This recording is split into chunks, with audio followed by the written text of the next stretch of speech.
Num segundo, a banda estava tocando. Bateria, metais, algo que fazia o batimento do meu coração se sentir menos solitário. E no seguinte, o juiz levantou a mão e todo o som morreu. Meu microfone captou minha respiração, amplificou-a por toda a arena e senti 2.000 pessoas se inclinarem para Abai, frente para me ver levantar ou desmoronar. Você realmente acredita que sabe cantar? Ele perguntou, sua jaqueta rosa captando o holofote, seu sorriso afiado e ensaiado. A plateia riu. Não por crueldade, apenas entretida. E eu entendi imediatamente. Eu não era uma pessoa para ele. Eu era conteúdo. Meu uniforme ainda cheirava levemente a antisséptico. Eu tinha vindo direto de um turno de 12 horas, porque não houve tempo para ir para casa, e porque minha colega de trabalho, Shanice, tinha enviado aquele vídeo sem perguntar.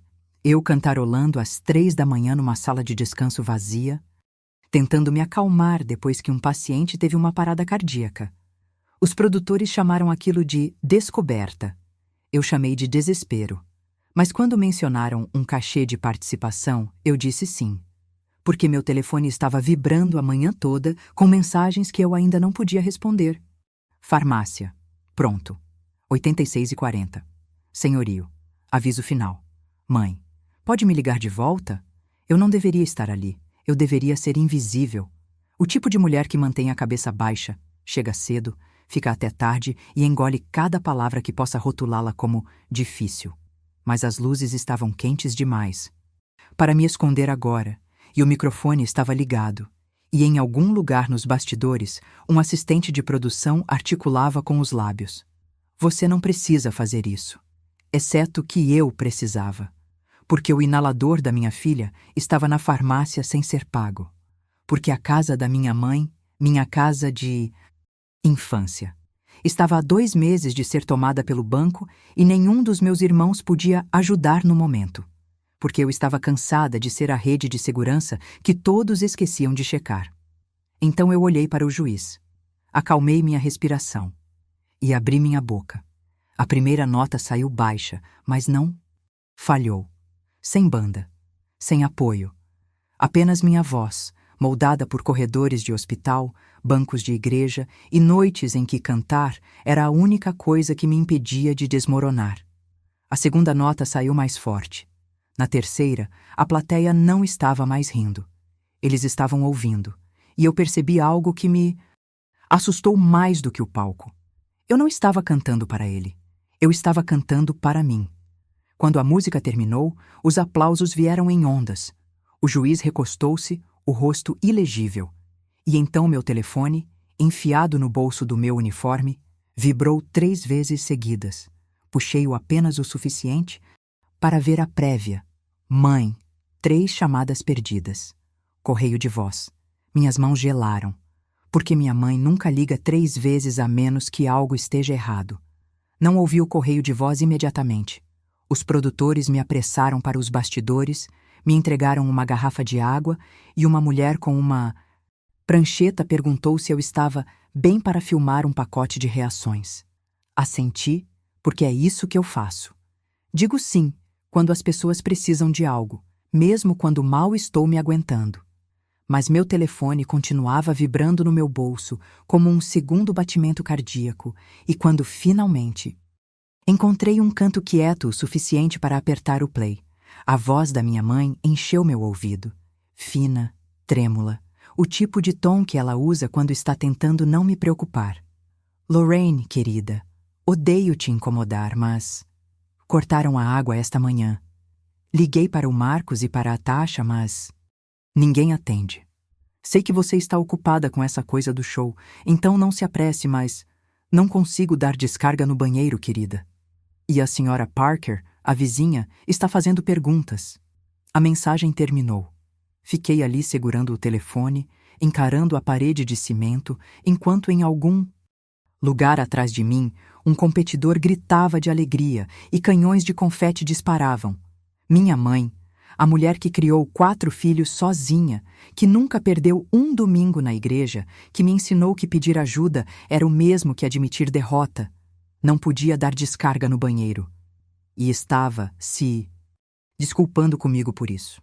Liguei para o Marcos primeiro, direto para a caixa postal. Liguei para a Tasha. Ela atendeu no quarto toque, música batendo ao fundo. Oi, Lorraine, e aí? Você arrasou hoje à noite, garota. Eu vi os clipes. Você recebeu as mensagens da mamãe? Uma pausa. Ah, sim, eu pretendia ligar de volta, mas estou atolada, você sabe como é. Tasha, a água dela está cortada. Ok. Bom, você pode dar uma passada lá? Estou fora da cidade neste fim de semana e o Marcos está lidando com as coisas dele. Desliguei. Não porque estava com raiva. Raiva consome uma energia que eu não tinha. Desliguei porque eu já sabia como isso terminaria. Eu dirigindo 2 horas depois de um turno de 12 horas e uma performance televisionada para pagar uma conta que não era minha, por uma casa onde 4 pessoas cresceram, mas apenas uma parece se lembrar. Um assistente de produção. Me encontrou 20 minutos depois. Lorraine, precisam de você de volta no palco. Os juízes querem dar o feedback ao vivo. Olhei para o meu telefone. Olhei para o corredor que levava à saída. Então pensei no cachê de participação, no potencial prêmio em dinheiro, na conta da farmácia, no telhado, que precisava de conserto, nos meus filhos que precisavam de sapatos. Pensei no que minha mãe diria se eu fosse embora agora. Querida, você termina o que começa. Então eu voltei. Sorri sob as luzes. Agradeci aos juízes quando disseram que eu tinha algo especial.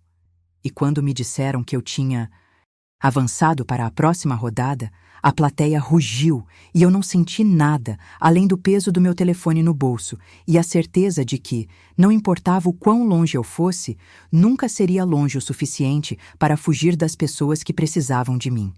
Nos bastidores, meu telefone acendeu novamente.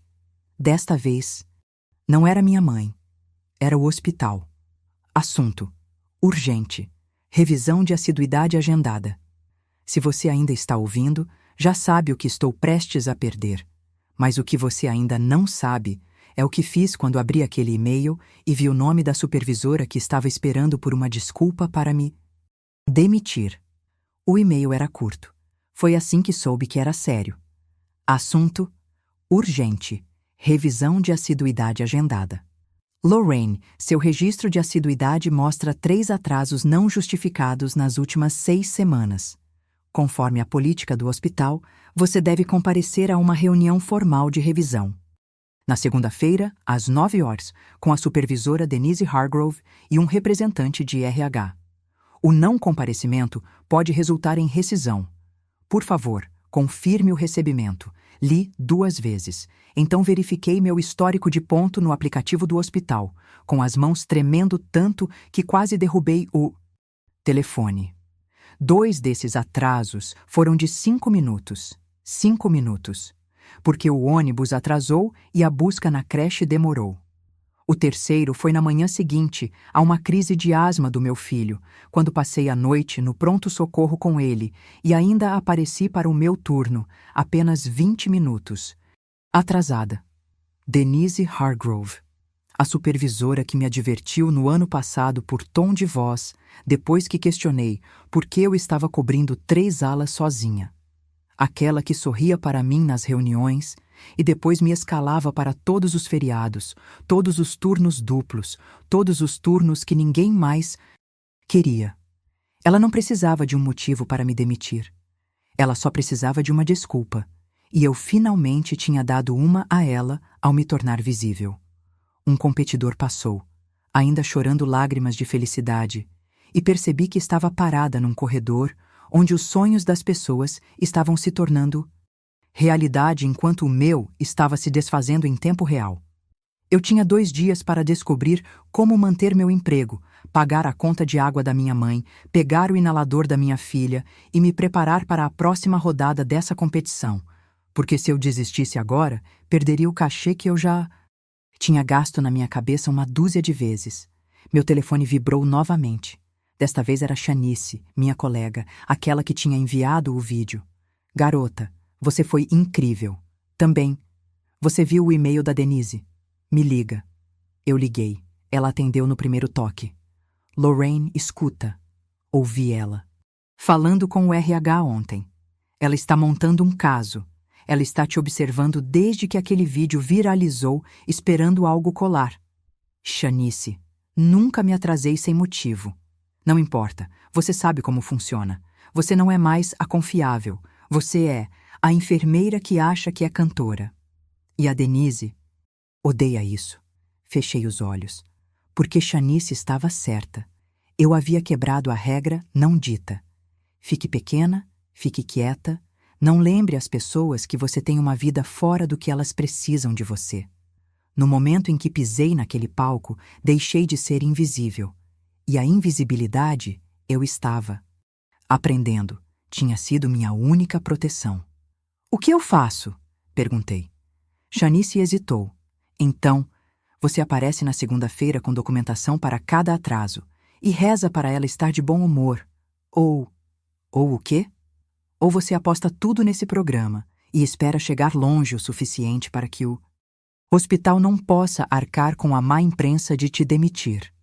Eu ri, mas o som saiu vazio, porque aquilo não era um plano. Era uma aposta. E eu nunca fui do tipo que aposta. Mas quando olhei para a conta do inalador da minha filha, o aviso de corte da minha mãe e aquele e-mail na minha caixa de entrada como uma bomba relógio, percebi algo que fez meu estômago revirar. Eu estava sem opções seguras. Então, fiz uma escolha naquela noite que ainda não tenho certeza se foi a certa. E se você quer saber o que fiz quando entrei naquele hospital na segunda-feira de manhã, continue ouvindo porque o que aconteceu no escritório da Denise mudou tudo. Na segunda-feira de manhã, entrei naquele hospital como se estivesse entrando num tribunal.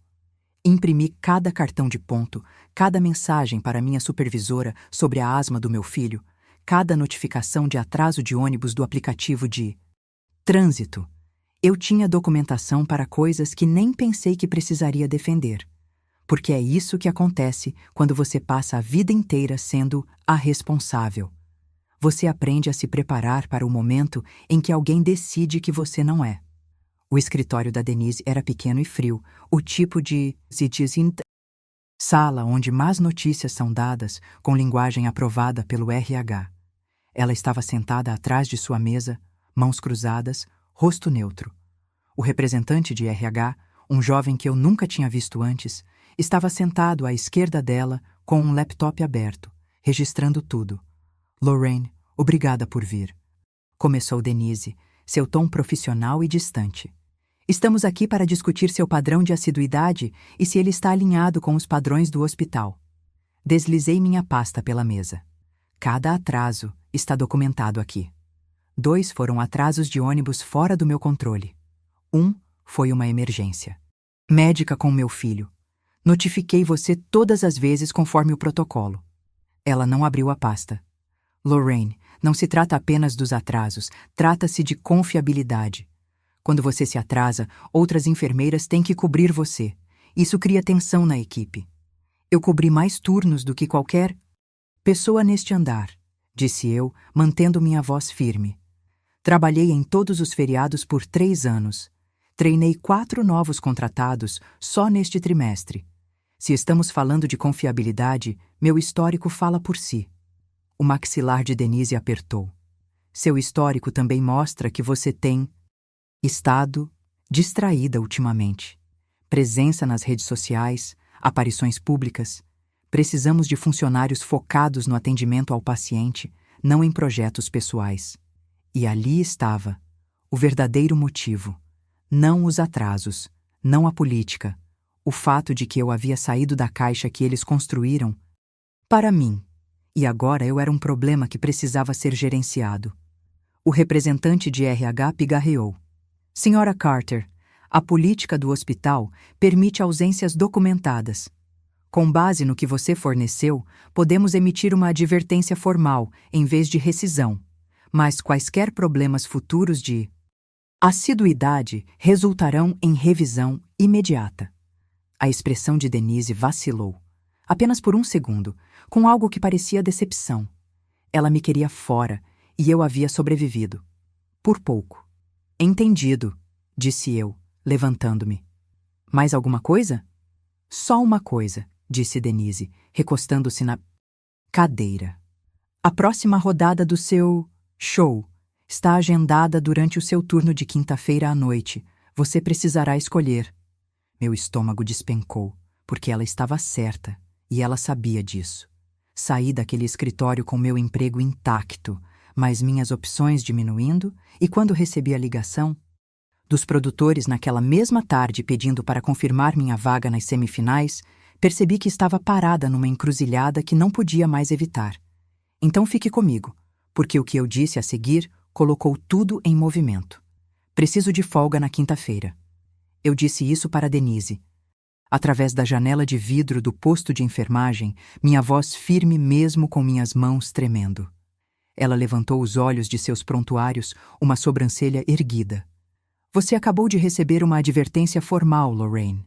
Você entende o que pedir folga agora parece? Eu entendo, mas estou pedindo mesmo assim. Vou encontrar alguém para cobrir meu turno. Vou trabalhar um turno duplo no sábado. Só preciso da quinta-feira. Ela me estudou por um longo momento. Depois deu de ombros. Se você conseguir cobertura, tudo bem. Mas se não conseguir, você está escalada. E se faltar sem avisar, acabou.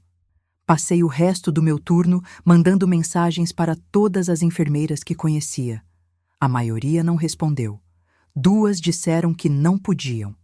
Uma, Shanice, disse sim, mas apenas se eu cobrisse o turno dela na véspera de Ano Novo, o que significava que eu trabalharia 16 horas seguidas na pior noite do ano. Eu disse sim mesmo assim, porque estava sem escolhas que não custassem algo. Em casa naquela noite, minha filha estava sentada à mesa da cozinha, fazendo lição de casa, enquanto meu filho brincava no chão com carrinhos que faltavam rodas. O apartamento estava pequeno demais, quente demais, e a pilha de contas no balcão tinha crescido mais do que eu lembrava. Meu telefone vibrou com uma mensagem da minha mãe. A água voltou. Obrigada, querida. Sei que você está ocupada. Eu não tinha contado a ela que paguei. Não tinha contado que coloquei num cartão de crédito que eu não podia me dar ao luxo de deixar acumular juros, porque é isso que fazemos na minha família. Consertamos as coisas silenciosamente, carregamos o peso silenciosamente e nunca, jamais perguntamos por que sempre cai sobre a mesma pessoa. Minha filha levantou os olhos da lição de casa. Mãe, você vai mesmo voltar naquele show? Sim, querida. Quinta-feira à noite. E se você perder o emprego? Congelei. Porque ela tinha 10 anos e já entendia o que eu estava tentando protegê-la de saber. Que a sobrevivência era uma série de escolhas impossíveis e às vezes não havia resposta certa. Não vou perder meu emprego, eu disse, mesmo não tendo certeza. Ela assentiu, mas não pareceu convencida. E naquela noite, depois de colocar os 2 na cama, sentei-me à mesa da cozinha com o telefone na mão e encarei o grupo de mensagens com meus irmãos. Dezenas de mensagens não respondidas sobre a mamãe. Sobre contas, sobre decisões que de alguma forma sempre se tornavam minhas. Eu digitei. Não posso continuar fazendo isso sozinha. Então apaguei. Porque eu já sabia o que eles diriam. A quinta-feira chegou mais rápido do que eu estava pronta. E quando entrei naquele teatro para as semifinais, eu não tinha ideia de que a música que escolhi e o momento que se seguiu seria a coisa que finalmente forçaria minha família a ver o que eles se recusavam a olhar o tempo todo. As semifinais eram diferentes. Luzes maiores, plateia mais barulhenta, câmeras que seguiam você por toda parte, até nos bastidores, onde não havia onde se esconder. Uma produtora me puxou de lado antes da passagem de som e perguntou se eu estaria disposta a fazer um pacote familiar. Um segmento filmado onde entrevistariam meus filhos, minha mãe, talvez meus irmãos, e editariam com música emotiva para passar antes da minha apresentação. É ótimo para a conexão com o público, disse ela sorrindo. As pessoas adoram ver o sistema de apoio por trás do talento. Quase ri. Sistema de apoio. Como se minha família tivesse sido qualquer coisa além de uma série de portas fechadas e chamadas não retornadas. Mas eu disse sim mesmo assim, porque recusar levantaria perguntas que eu não queria responder na frente das câmeras. Eles enviaram uma equipe para a casa da minha mãe naquela quarta-feira. Eu não estava lá, mas minha mãe me ligou depois, com a voz tensa. Lorraine, eles me perguntaram sobre a conta de água e a casa. Quem contou a eles sobre isso? Ninguém, mãe. Eles provavelmente viram no fundo ou perguntaram aos vizinhos. Bom, o Marcos está chateado. Ele diz que isso faz a gente parecer mal. Fechei os olhos. Claro que o Marcos estava chateado. Não porque a mamãe ficou sem água, mas porque... Agora as pessoas sabiam. Porque a visibilidade era o problema, não a negligência. Mãe, tenho que ir. Te ligo mais tarde. Não liguei mais tarde. Fui para o ensaio, passei minha música 3 vezes e tentei não pensar em como aquele pacote ficaria quando fosse ao ar. Se mostraria a verdade, ou apenas a versão que as pessoas queriam ver. Quinta-feira à noite, o teatro estava lotado. Fiquei nos bastidores com um vestido emprestado, azul marinho, simples, o tipo de coisa que não chamava muita atenção, e assisti aos outros competidores se apresentarem. Eles eram bons, melhores que bons. E eu era uma enfermeira do turno da noite, num vestido que não servia direito, prestes a cantar na frente de milhões de pessoas, enquanto meu emprego estava por um fio e minha família permanecia em silêncio. Quando meu nome foi chamado, entrei no palco e a tela atrás de mim se iluminou com o pacote familiar. Assisti no monitor fora do palco enquanto esperava minha deixa. Minha mãe, sorrindo e dizendo que eu sempre fui a forte. Minha filha tímida, mas orgulhosa. E então Marcos, com uma camisa limpa e um sorriso que eu não reconhecia, falando sobre como sempre apoiamos os sonhos da Lorraine. Plateia aplaudiu. Não senti nada além de uma dor oca no peito, porque a versão da minha família naquela tela não existia. E agora eu tinha que cantar como se existisse. Mas quando a música começou e abri minha boca, algo dentro de mim mudou. E o que saiu não foi a música que eu havia ensaiado.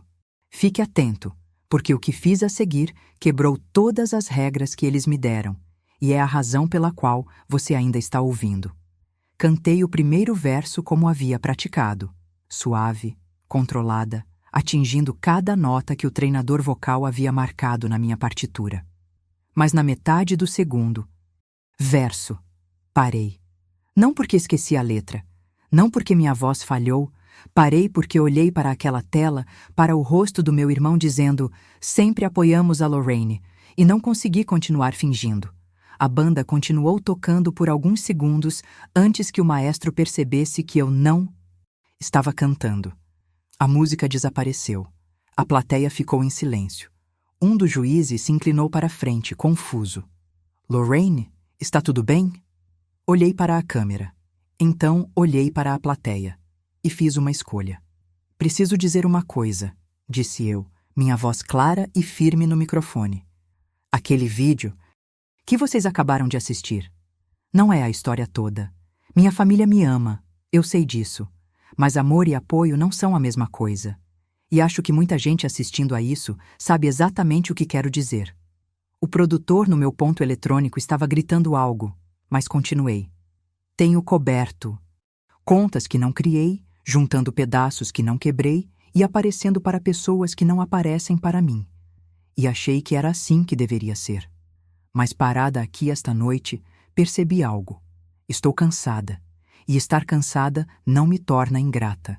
Me torna humana. O silêncio naquele teatro era tão denso que eu podia ouvir meu próprio batimento cardíaco nos monitores. Então, em algum lugar na varanda, alguém aplaudiu. Depois, outra pessoa. Então, uma onda de aplausos rolou pela plateia. Não alta, não selvagem, mas firme e real, do tipo que diz, eu te vejo. O juiz que zombou de mim na primeira rodada recostou-se na cadeira, braços cruzados, rosto ilegível. Mas a mulher ao lado dele, uma cantora vencedora do Grammy que cresci ouvindo, assentiu lentamente, com os olhos úmidos. Cante sua música, Lorraine, disse ela calmamente. A verdadeira. Então eu cantei. Não a que eu tinha ensaiado. Cantei um hino antigo que minha avó costumava cantarolar enquanto cozinhava, aquele sobre fardos sendo levantados e forças sendo renovadas. Cantei a capela, sem banda, sem produção, apenas minha voz e a verdade que eu vinha engolindo há anos. Quando terminei, os aplausos foram mais altos dessa vez. Mas eu não estava pensando na plateia. Eu estava pensando no meu telefone, nos bastidores e nas mensagens que provavelmente já estavam chegando. De Marcos, de Tasha, de pessoas que finalmente entenderiam ou nunca me perdoariam por dizer aquilo em voz alta. Saí do palco, sem saber se tinha acabado de me salvar ou destruído tudo. E quando finalmente verifiquei meu telefone, a primeira mensagem que vi fez minhas mãos ficarem dormentes. Se você chegou até aqui, precisa ouvir o que aconteceu a seguir, porque foi aqui que tudo o que eu estava evitando finalmente me alcançou. A primeira mensagem não foi de Marcos nem de Tasha. Foi da minha mãe. Filha, você falou sua verdade. Estou orgulhosa de você. Precisamos conversar. Encarei a mensagem, sentada numa cadeira dobrável nos bastidores, enquanto membros da equipe passavam correndo por mim e outros competidores sussurravam nos cantos. Minha mãe nunca tinha dito as palavras "precisamos conversar" em toda a minha vida. Ela era a rainha de suavizar as coisas, de fingir que tudo estava bem, até que de alguma forma estivesse. Se ela queria conversar, algo havia mudado. A segunda mensagem foi de Marcos. Por que você envergonharia a gente assim em rede nacional? A terceira foi de Tasha. Você fez parecer que não nos importamos. Isso não é justo. Não respondi a nenhum deles. Apenas fiquei sentada ali, sentindo o peso do que tinha feito se acomodar sobre mim como um casaco que eu não conseguia tirar. Uma produtora me encontrou 20 minutos depois. Lorraine, os juízes querem ver você. Sala privada. Meu estômago embrulhou, porque sala privada significava ou que eu estava avançando, ou que eles estavam prestes a me dizer que eu havia violado alguma cláusula contratual ao sair do roteiro. Eu a segui por um corredor até uma pequena sala onde os 3 juízes estavam esperando. O da jaqueta rosa, aquele que tinha zombado de mim, falou primeiro. Aquilo foi a coisa mais corajosa que vi neste palco, ou a mais autodestrutiva. Ainda não decidi qual. A cantora, a mulher que me dissera para cantar minha música verdadeira, inclinou-se para a frente. Lorraine, você quebrou o formato, você parou no meio da apresentação. Tecnicamente, isso é motivo para desqualificação. Meu peito apertou. Eu entendo.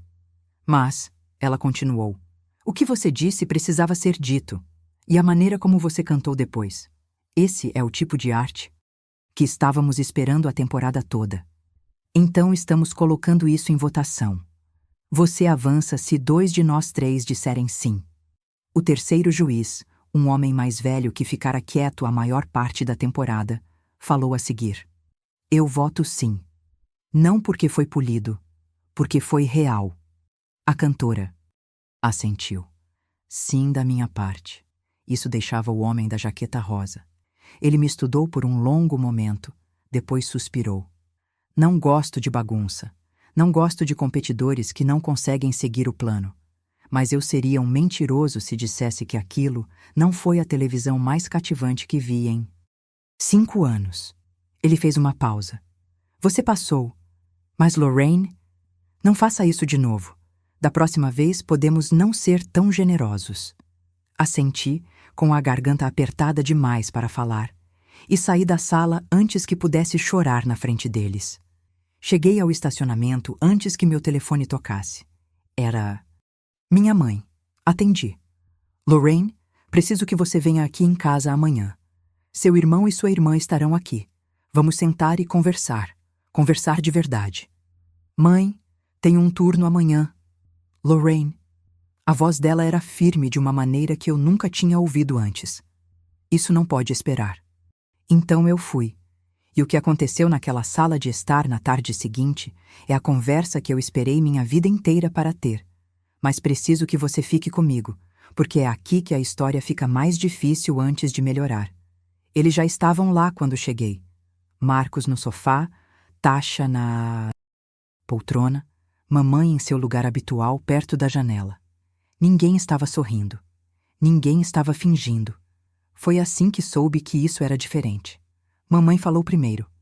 Lorraine, sente-se. Sentei. Minhas mãos tremiam, então as cruzei no colo e esperei. Assisti aquele programa 3 vezes, disse. Mamãe calmamente. E a cada vez ouvi algo que não queria ouvir, que deixei você carregar demais, que não perguntei quanto isso estava te custando. Mãe, você não... Deixe-me terminar. A voz dela era gentil, mas firme. Você está certa. Eu me apoiei em você porque você sempre foi aquela que... Conseguia lidar com as coisas. Mas nunca perguntei se você queria. Apenas presumi, e isso não foi justo. Marcos se mexeu desconfortável. Lorraine, eu não percebi que você estava cobrindo a conta de água. Ou o telhado. Você nunca disse nada. Eu não deveria ter que dizer nada, eu disse. Minha voz mais afiada do que pretendia. Você é meu irmão. Você cresceu naquela casa também. Por que é sempre minha obrigação pedir ajuda? Por que você não pode simplesmente ver? A sala ficou em silêncio. Tasha olhou para as mãos. Você está certa, disse Marcos finalmente. Fiquei confortável. Achei que se você precisasse de algo, pediria. Mas não é assim que funciona, é? Você tem pedido. Nós só não estávamos ouvindo. Tasha falou em seguida com a voz pequena. Não achei que fosse tão ruim. Achei que você tinha tudo sob controle. Eu tenho sob controle, disse eu. Mas isso não significa que... Eu devesse ter. Isso não significa que eu não esteja me afogando. Mamãe estendeu a mão e pegou a minha. Vamos consertar isso. Não apenas hoje, consertar de verdade. Começando por dividir as contas da mamãe em 3 e revezar para ver como estou. E Lorraine, você vai deixar a gente ajudar. Eu? Queria acreditar nela. Mas eu já tinha ouvido promessas antes. Ofertas tímidas que duravam 1 semana. Boas intenções que desapareciam assim que a vida ficava agitada novamente. Então apenas assenti, porque não tinha energia para ter esperança. 3 dias depois, eu estava de volta ao palco para as finais. Não a vaga de vencedor, os 3 finalistas.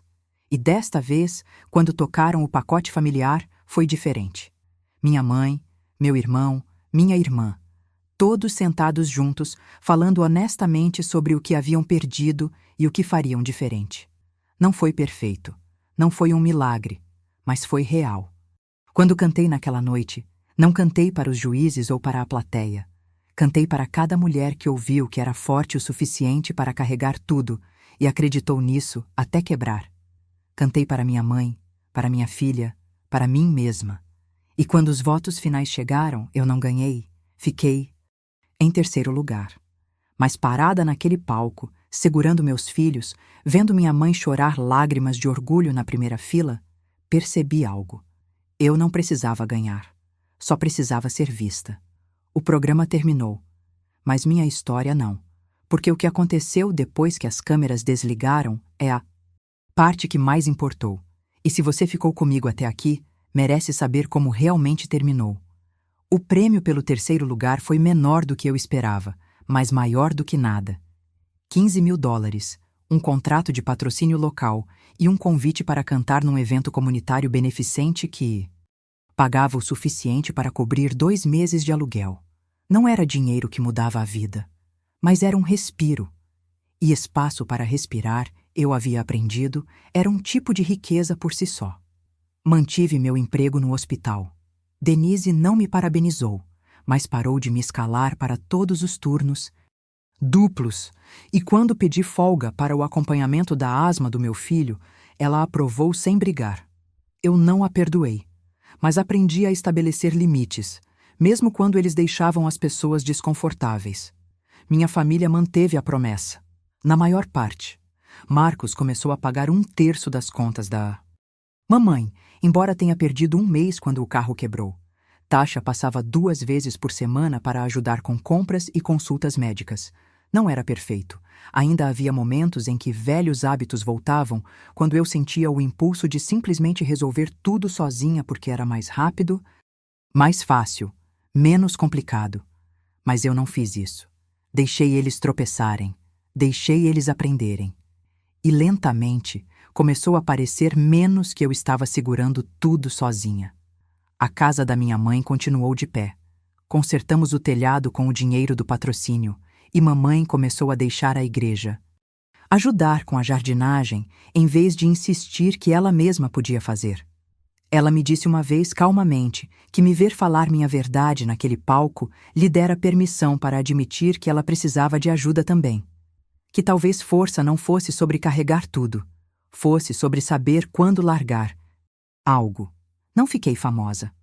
Voltei para meus turnos da noite, para meu apartamento pequeno, para a vida que vivia antes das câmeras me encontrarem. Mas algo havia mudado. No trabalho, eu falava quando as escalas eram injustas. Em casa, dizia não quando precisava.